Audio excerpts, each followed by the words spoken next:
Friends வணக்கம். நேற்று பிடிச்ச இடத்துக்கே வந்துருக்கிறேன். நான் யூஸ் பண்ணுற மிஷினோட பேர் இதுதான், கேம்ரி. நல்லா இது 1600 தான். இது லோ பட்ஜெட்டு தான், நம்மளுக்கு பட்ஜெட் இது செட் ஆகும். நல்லா இருக்குது மிஷினு, வாங்கி ட்ரை பண்ணி பாருங்கள். சபீர் ட்ரீம் ஸ்டாக்லெஸ் அவர் அனுப்பிச்சி விட்டார், கேரளா நண்பர். சபீர் அண்ணாவுக்கு நன்றி.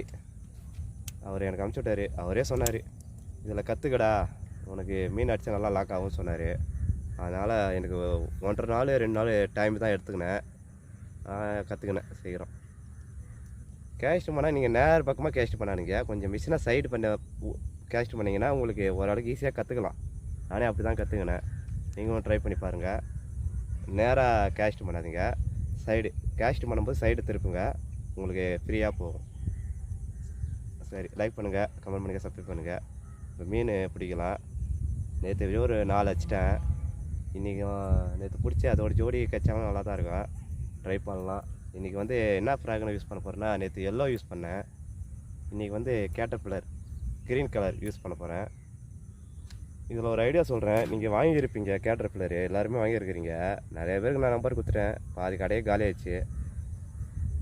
இதில் வந்து நீங்கள் ஸ்பின்னர் மட்டும் நீங்கள் மாற்றிடுங்க, அதில் இருக்கிற ஸ்பின்னர் வேணாம். ஏன்னா அது ஸ்பின்னர் வந்து பெருசாக அதுதான் டார்கெட் பண்ணுது. நம்ம சின்ன ஸ்பின்னர் போட்டிங்கன்னா செம்ம ரிசல்ட்டு, அப்புறம் மீன் அடிக்குது. நான் 3 ஃப்ராகில் அதுதான் காமிச்சிருப்பேன். இந்த மாதிரி சின்ன ஸ்பின்னர் போடுங்க, ரிசல்ட் நல்லா தரும். நம்ம ட்ரை பண்ணலாம். கேஷ் பண்ணுறேன், ஃபஸ்ட் கேஷ்னே. இன்றைக்கி எதனா மீன் மாட்டுதா இல்லையான்னு பார்த்துடலாம். ஓகே.